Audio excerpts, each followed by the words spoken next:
Dedicated to Eastern and Southern Kentucky, this is WYMT Mountain News at 6. We want to update you first on a developing story we told you about at 5:30 out of Colorado. That's where we're now told at least 7 people were injured in a school shooting earlier this afternoon. It happened at STEM School Highlands Ranch in suburban Denver. Police say 2 suspects are in custody. We do not know the condition of the victims. We will have up-to-the-minute coverage of this story over on WYMT.com, and of course more coverage later on the CBS Evening News. More than $15,000 worth of electronic equipment and school supplies were stolen from a school in Knott County. Officials at Jones Fork Elementary say the man got away with iPads, televisions, and other things, but security cameras, as you see there, caught the suspect in the act. WYMT's Connor James has more. Monday morning at Jones Fork Elementary, teachers knew something was off. And I noticed, even before I went to the door, that there was a basket in the floor, and I said, that's unusual. Judy Hall, a 4th and 5th grade substitute teacher, says when she saw a mess in her room, she started to realize what happened. And I thought, oh no, what are these kids going to do? Because some of my kids listen to their reading stories every week that need the extra special help. A man broke in through this back window. And then it became very clear whenever we seen that there were items shuffled in the floor, there was things removed off the wall, and then we knew that something was going on. Principal Jared Huff says they then used security video to see what the man did. Here he is. The man spent several hours in the school, taking more than 20 iPads, TVs off the wall. All in all, more than $15,000 in items. And since Jones Fork Elementary is a smaller school, the material that he took from us is it's pretty detrimental to our day-to-day functions.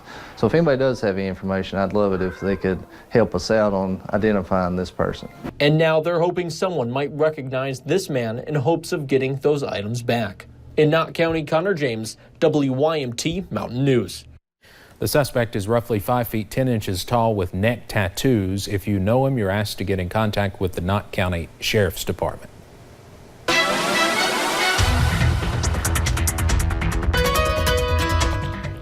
And we saw those blue skies and sunshine return once again for your Tuesday, and I have some good news for you. It looks like it's going to return for your Wednesday as well. So we go ahead and take a look at a few of those cameras looking into Stonecrest. We're seeing those beautiful blue skies, maybe some high clouds out there, but overall it's looking pretty good out there. And as we look at the front porch here at the studio, temperatures are into the lower 80s, 83 to be exact in Hazard, and feeling like that because those dew points are actually very dry. So it's just a very hot heat out there right now. Most of us are into the upper 70s to lower 80s across the area. Definitely feeling a little bit warm out there, but definitely get out and enjoy it if you can. And as we scan the skies now, you'll notice a clean sweep. Haven't had to deal with that rain at all today and shouldn't have to deal with it at least for tomorrow. We'll see that change as we head really into your Thursday and into your Friday. Usually around those lower 70s for this time of year. We'll be into about those mid 80s for your Wednesday, even those lower 80s by Thursday. Now we see those temperatures drop back down to near normal, but that's because of a cold front that'll be moving through and bringing more showers and storms back into the forecast. We'll talk about that and more coming up in just a little bit. Steve. All right, thank you, Paige. Authorities are searching for a Clay County inmate who walked away from work release. Take a look. Officials say this man, David Taylor, walked away on Friday while on work release in Manchester. Officials did not say what he was charged with. Now, if you see Taylor, you're asked to call 911 or the Clay County Detention Center at 606-592-2133. The search continues for a murder suspect wanted in connection to a West Virginia murder. It happened just across the border in Mingo County. Deputies say Roger Markham II was found shot to death in a creek in the town of Williamson. Now tonight at 11, we'll talk to his family who live in Pike County about the murder, and deputies want you to remain on the lookout for this man, 19-year-old Cale Woods. They believe he is the one who pulled the trigger. If you see Woods, you should keep your distance and call police. A two-state police chase ended in Kentucky this morning. Police officers had to drag Nathaniel Druggan of Lexington out of his car in Boone County following a police chase through Ohio and Kentucky. Druggan was arrested. Police say he ran from officers in Scott County. The chase came to an end on Interstate 71 and 75. It's unclear what charges Druggan will face. Police also are not saying why Druggan ran. A road in Perry County is being repaired tonight following the weekend rain. Highway 3348 in Leatherwood broke off Saturday night. Now Perry County schools are having to make other arrangements to get kids out of the holler. WYMT's Will Puckett got a look at the break, inconveniencing hundreds of people. Almost as fast as it broke open. Whenever we got that real hard rain the other night, it probably must have been about Saturday night, I guess. Crews are out fixing the break. The fact that they're up there working on it today, you know, that's impressive too, it is. Gary Begley lives at the mouth of Highway 3348 and understands road breaks come with the territory. Not a real unusual occurrence, you know, here in the mountains and stuff. This break specifically, while a little worse than what is normal, creates a huge headache for a load of people. I'd say there's probably at least maybe 400 homes up in there. Yeah, there's a lot of people lives in you know, up in there, and they travel this road, you know, daily. They really do. While cars can dodge the break, school buses are another story. There's always a possibility, you know, it broke and it slipped off. And if you put a heavily loaded school bus across that same piece of property there, you know, then maybe, you know, at some point in time, it might just slip out. That is why Superintendent of Schools Jonathan Jett is placing 2 school buses on each side of the break to get the kids home safe. That's a superintendent, you know, he took immediate action on the thing, you know. I was impressed with that. Yeah, I am. A move for safety, earning him lots of praise in this hollow. In Perry County, Will Puckett, WYMT Mountain News. Transportation crews are expected to be drilling through the middle of next week. That is barring equipment failure and/or lightning.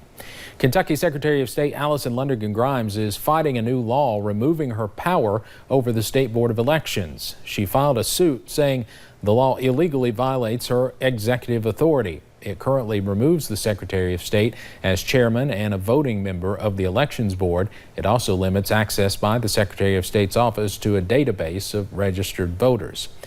Meanwhile, with the primary election just 2 weeks from today, rallies for Democratic gubernatorial candidate Rocky Adkins will be held in eastern Kentucky this weekend. Campaign officials say the rallies will take place from 11 a.m. to 1 p.m. at the Walmart traffic light in Hazard and by Lowe's in Pikeville. Adkins is one of 4 candidates stumping for the Democratic nomination. Voters will decide between Adkins, Attorney General Andy Beshear, former Auditor Adam Edlin, and Jeff Young in the Democratic primary on May 21st. Meanwhile, Republican challenger Robert Goforth says Kentucky's governor should stop using national political figures, including President Trump, to try and boost his re-election campaign. He is among 3 Republicans challenging Governor Bevin.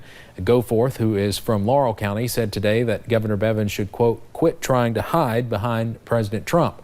The governor plays up to his ties to the president in his campaign's first television ad. Students attending the University of Kentucky this fall could be paying more for classes. President Eli Capilouto announced today the Board of Trustees is considering an increase in tuition. The proposed budget includes a 2.4% tuition increase for undergraduate students, as well as a $3 parking increase. Some students say they are worried about their increasing debt. I have quite a few loans out, and especially with a lot of my friends who come from out of state. A lot of people come from out of state to come to UK. And so I know that they have to kind of worry about that and could possibly deter them from that. In a letter to students, Capilouto says the money will go toward a 2% pay increase for faculty and staff who are not part of UK healthcare. Staff at the London Laurel County Chamber of Commerce say Kohl's is coming along in London. Staff at the chamber say they have been working to bring Kohl's to the area for years and are happy to finally see it come to fruition. They say they are also excited to see the opportunities for jobs and the economy as well. Keeping our folks here in London and Laurel County and pulling other folks in from our surrounding counties. We're excited to have them come and shop in London and Laurel County. Staff say they expect to open Kohl's close to the beginning of October. just in time for holiday shopping. Next week is Officer Appreciation Week, but those with the city of Pikeville are celebrating early. Today, many gathered inside the East Kentucky Expo Center to honor the heroes in blue. WYMT's Marianne Fletcher was there. A day in the life of a police officer can be unpredictable. While they put their lives on the line, many go unappreciated. No one says thank you. No one expresses their appreciation and gratitude. Pike County Judge Executive Ray Jones has a deep-rooted appreciation for law enforcement after his grandfather was killed in the line of duty. And when he was killed by a drunk that he had stopped to help, who was a car broken down, that it really put the family in poverty. Tuesday, he shared his story during the Officer Appreciation Ceremony. We started outside the police station. We moved to the city park. We moved to the Billy Johnson stage, and now we're in the expo. Detective Bruce Collins with the city of Pikeville says around 5 years ago, the idea popped up after cities across the nation began holding officer appreciation ceremonies. And we said, you know, we don't have an event. We've got a lot of people that have died in Pike County policing their communities, and we don't have nothing here. Officer Appreciation Week is May 12th through the 18th, but this year they are celebrating early. However, this year, one of our own, Officer Scotty Hamilton, who was killed in the line of duty last year, his name will be going on the memorial in Washington during National Police Week. Appreciating the fallen and those who put their lives on the line. Our community is always there for us whenever we need them, and so we're always there for them when they need us. Honoring our heroes in Pike County. Marianne Fletcher, WYMT Mountain News. Officer Scotty Hamilton was shot and killed in the line of duty on March 13th of last year. His name will be added to the National Law Enforcement Officers Memorial on the 15th in Washington, D.C.